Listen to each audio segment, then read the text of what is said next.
Experts warn countries need to be ready for a major outbreak of what's known as disease X. Today in Parliament, opposition MP Jamus Lim sparking a robust debate over the idea of a minimum wage. And reaching for new heights, David Blaine is at it again with a new stunt. It's 5:30 p.m. here in Singapore. You're watching The Big Story, coming to you live from the Straits Times newsroom. I'm Olivia Quay. And I'm Haryanto Diman. Now you can subscribe to the Straits Times channel so you never miss a single episode.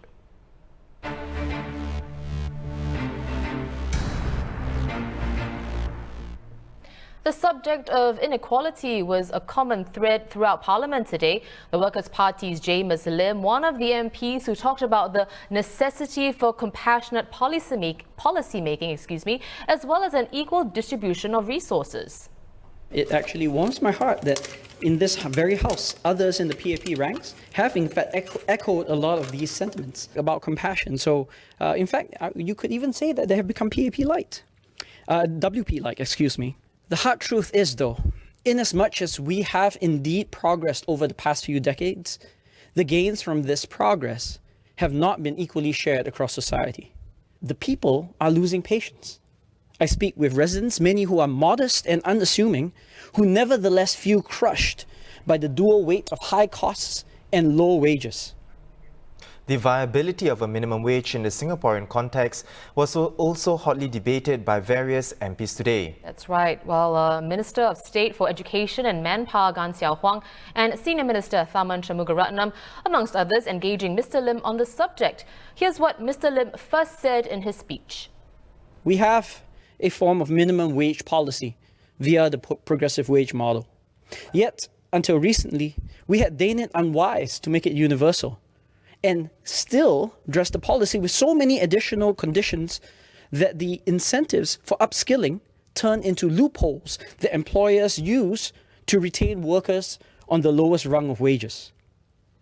We warn against unaffordable costs and lost jobs, despite evidence that the majority of Singaporeans would be willing to pay more for essential services, and that the employment impact of a minimum wage is likely to be very limited. Mr. Jamus Lim seemed to have suggested that the implementation of minimum wage can be implemented with minimal impact on unemployment.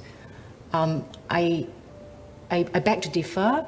I think under current times, where businesses are being challenged and we're in a period of recession, there is a very real risk that if we were to introduce minimum wage, a universal minimum wage across all sectors, I think many of our lower wage workers may lose their jobs. And from low wage, they become no wage. There are unintended consequences of some policies with good intent, but I think we must understand the context and the circumstances that we are in so that we do not unintentionally cause more distress to our lower wage workers. First, I would like to say, on behalf of the government, that we do believe that it is important to raise the wages of our lowest paid workers. I would not exaggerate the differences between the PWM model and the minimum wage model. The PWM model is a minimum wage plus. I would like to suggest that none of us have a monopoly over compassion. Raising the standard of living of the poor is a complicated matter.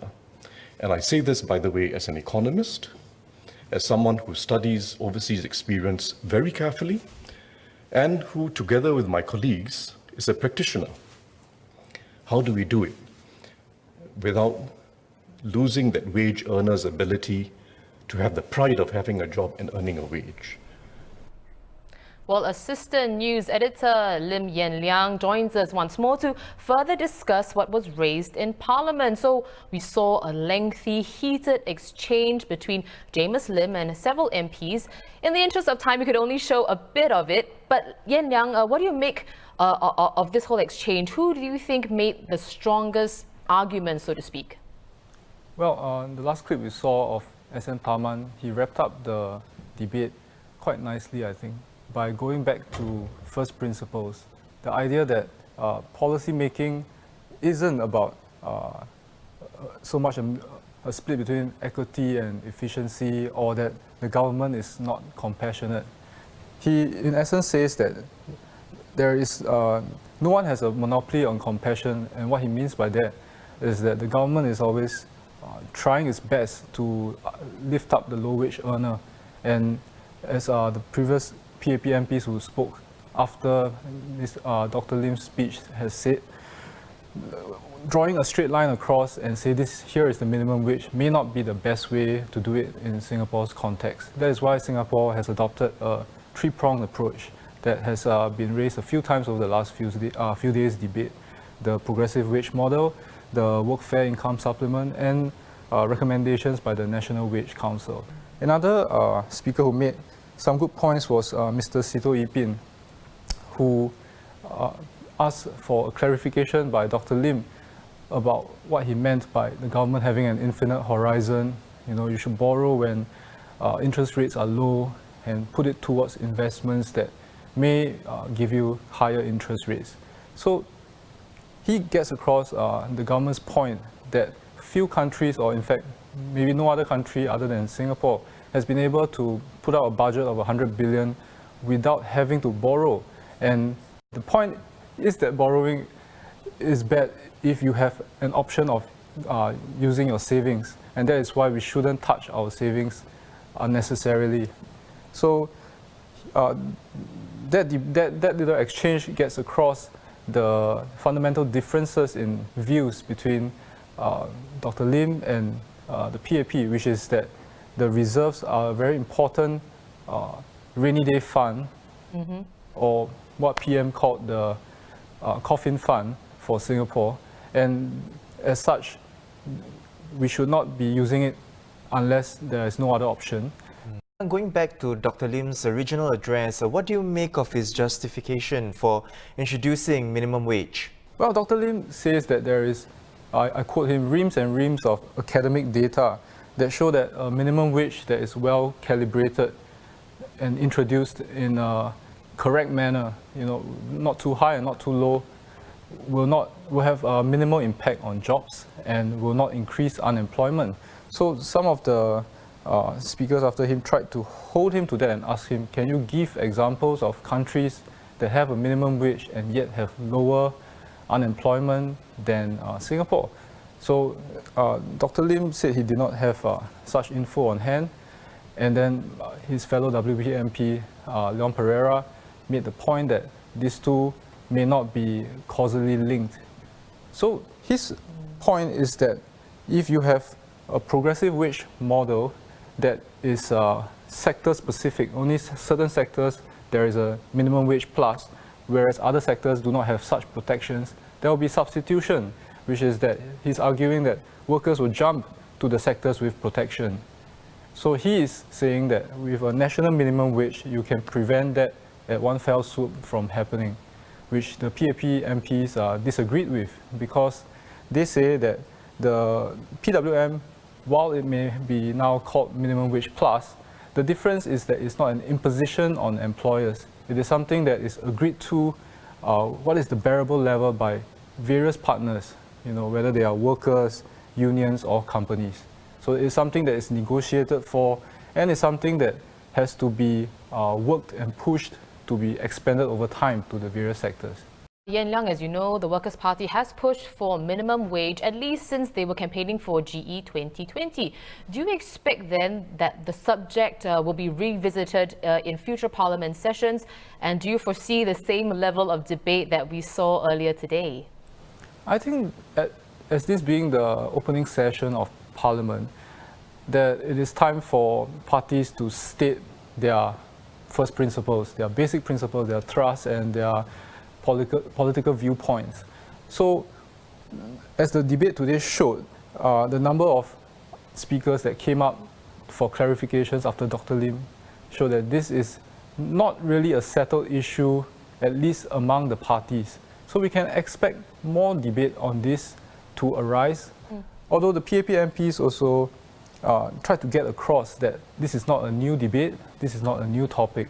So, in my view, part of it is also on the onus is on new MPs to get up to speed on what is the state of the debate in Singapore. Well, thanks for that, Yan Liang. We've been speaking to assistant news editor at the Straits Times, Lim Yan Liang. And if you want to see the exchange between Jamus Lim and the other MPs, it'll be on our YouTube channel. Also in Parliament, Minister of State for Education and Social and Family Development, Sun Xueling, said the education system needs to evolve to ensure Singapore remains a fair and just society. She also said it must always remain a social enabler. I believe that our social conscience tells us that we do not want to create a self-fulfilling class system in Singapore that is entrenched and segregates individuals, limiting them in their endeavours and stifling hopes and dreams. I also hope that our education system provides the space for our children to discover their passion and allows them to grow confidently in their own time. Different children flourish at different stages, in different environments, and in different realms. I hope that there are multiple pathways available to them, that schools and parents recognize their diverse strengths and interests, and that there is porosity between these pathways to support our children's varied endeavours.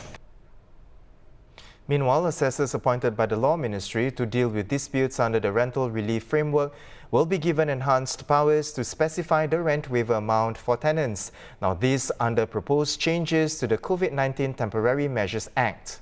Well, this will apply in 4 instances when the amount is affected by maintenance and service charges, especially if they are not listed in the lease or license agreement, when the amount could be offset by assistance provided earlier by the landlord, when the tenant is occupying the property for only a part of the relief period, and when there are multiple subtenants in the same property.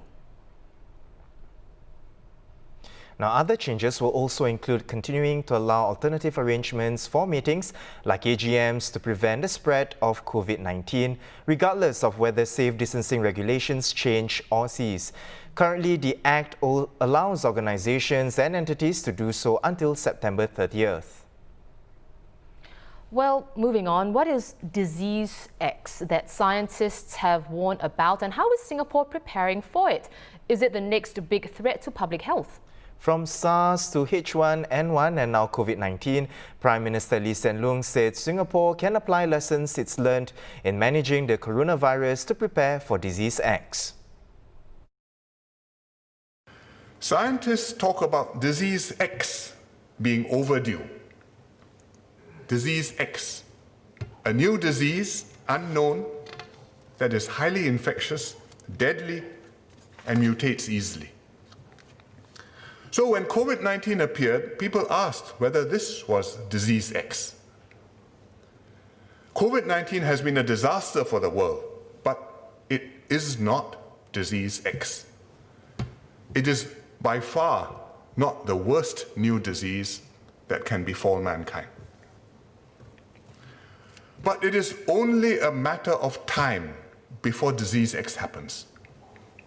So we had better learn from COVID-19 how to deal with a pandemic and be as ready as we can should a worse one, when a worse one befalls us. We should build up our resilience, our instincts, our preparations, so that when Disease X comes one day, we will be prepared. We're now joined by senior infectious diseases expert at the National University Hospital, Professor Dale Fisher, to discuss this further. Welcome, Professor, to the show. Prof, as PM Lee noted in his speech in Parliament yesterday, COVID-19 is by far not the worst new disease that can befall mankind, and that scientists talk about a more potent Disease X. Now, what is Disease X, and under what situation or circumstance would we know Disease X has arrived? So let me just say Disease X doesn't actually exist, right?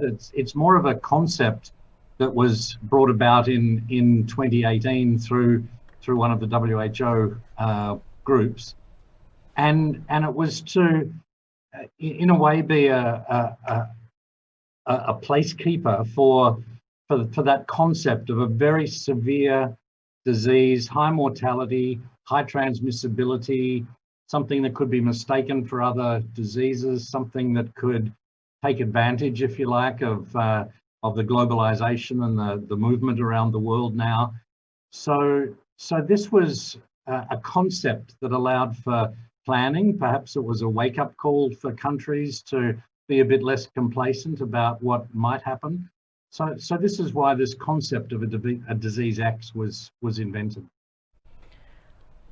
Prof. Fisher, could you describe how damaging disease X would be should it happen, public health, but also in the sense of the social and economic impact? Well, I don't think we need to imagine disease X. We can just imagine what we've got now, and we can see the massive disease from it. We can see the social disruption, the economic disruption, the health problems, and in many ways, in many countries, the way society is even turning on itself sometimes. So just imagine if this was worse. Imagine if it was more infective, perhaps something as infective as measles or chickenpox. And imagine if the mortality was 5% or 10%, it'd be completely devastating. So in that sense, I think the Prime Minister was referring to this not being disease X, because of course it could be worse conceptually, but in many cases actually it is disease X, because it is running out of control and there's many people dying. Right. Well, there's the lingering threat of disease X. According to PM Lee, the current COVID-19 crisis serves as good preparation for us. Now, what lessons can we draw from this pandemic to manage, say, a more severe one? Well, I think at the end of this, or even during it in some countries, it's time to take stock and look at your national response, how it could have been better, look how the global cooperation could have been better.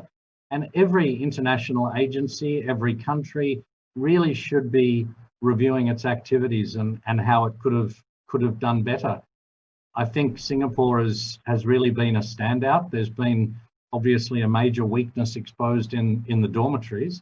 And in that sense, it's fair to say, I think we dodged a bullet with the mortalities, because there was certainly a lot of transmission, but very few deaths. So I think I think to look at that, we can look at the things we did well and other things that we probably could have done faster, could have prepared better for. There's no country or organisation in the world that's not going to learn a lot from this experience. And indeed, there's still a lot more to learn, things that we still don't know yet and problems that are still going to arise. Right. Well, thank you so much, Professor, for setting aside some time to speak with us and for your insights as well. We were speaking to Professor Dale Fisher, Senior Infectious Diseases Expert at NUH.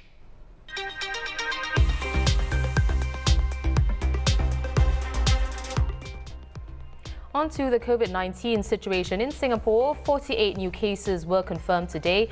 They included 2 community cases comprising a permanent resident and a work pass holder. There were also 5 imported cases who had been placed on stay-home notices upon their arrival here, and more details will be released tonight. Now, meanwhile, the Health Ministry yesterday announced 3 new clusters in foreign worker dormitories. Changi Lodge 2 was linked to 6 cases, while North Coast Lodge in Admiralty was linked to 7 cases. And 2 new patients from Toh Guan Dormitory were linked to 5 previous cases. In other Singapore news, IPPT and in-camp training for operationally ready national servicemen will resume progressively from October. Singapore Armed Forces NS men whose IPPT window closes on or before February 7, 2021 will be granted a one-time waiver. As part of safe management measures, NS men returning for unit-level ICTs will be tested for COVID-19. And from October 1st, fitness conditioning centres at various camps will also reopen for IPPT. Now, researchers have created a genetic map of the heart to better understand heart disease. The joint effort by the National University of Singapore's Yong Lu Lin School of Medicine and the National University Hospital studies the so-called switches that turn the heart's genes on and off. Heart disease accounts for 1/3 of all deaths in Singapore each year. For the 7th straight year, Singapore is Asia-Pacific's most innovative nation. This according to the latest Global Innovation Index, which ranks 131 economies based on their capacity for and success in innovation. Singapore fared well in the traditionally strong input indicators like political and operational stability, government effectiveness and tertiary education, ranking #1 globally for all of them. Singapore also improved in intellectual property-related output indicators, as well as for the indicator that measures the proportion of female employees with advanced degrees out of the total employed. Singapore took the top spot in the world. In the overall global ranking, Singapore is in 8th place, with the top 3 positions going to Switzerland, Sweden and the US. COVID-19 has turned the event's calendar upside down, with the Affordable Art Fair, the latest show, to be cancelled. Organisers said they couldn't take the risk of holding the fair this year, which was to be held at the F1 Pit Building in November. Last year's edition drew 13,000 visitors and rang up $3.4 million in sales.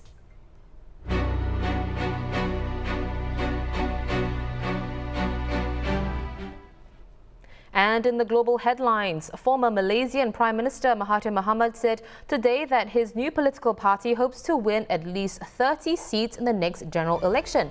He said, quote, "Perhaps 30 seats will be enough for us.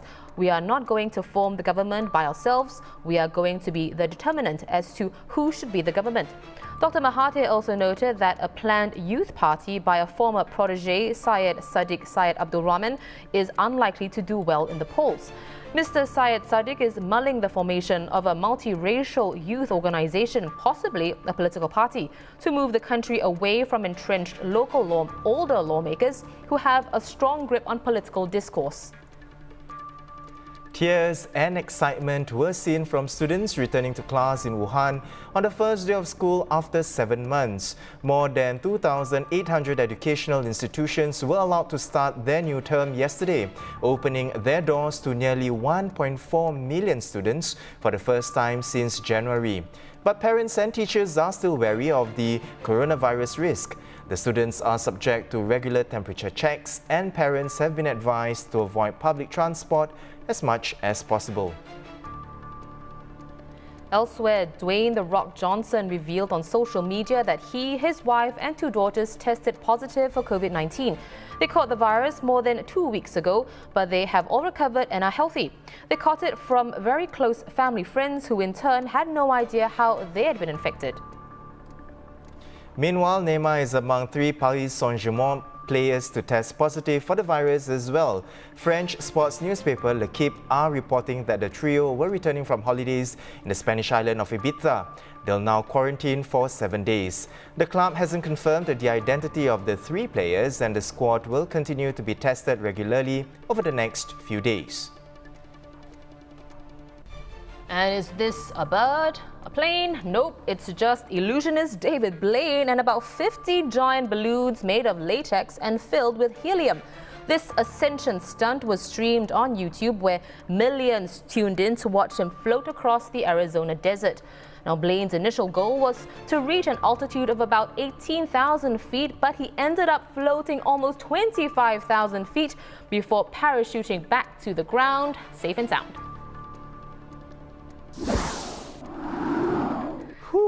I know, exactly. I don't have a phobia for heights, but that looked absolutely terrifying. I get nervous. Oh, wow. I have a phobia of height. Exactly. Thank goodness that video is over then. Yeah. Goodness, good on David Blaine. That was incredible. Okay, so for more news and videos, you can of course visit straitstimes.com and subscribe to our YouTube channel by hitting the red button below. Once again, I'm Haryanto Diman with a phobia of height. And of course, with me here, Olivia Quay. Join us tomorrow for more stories on A Big Story.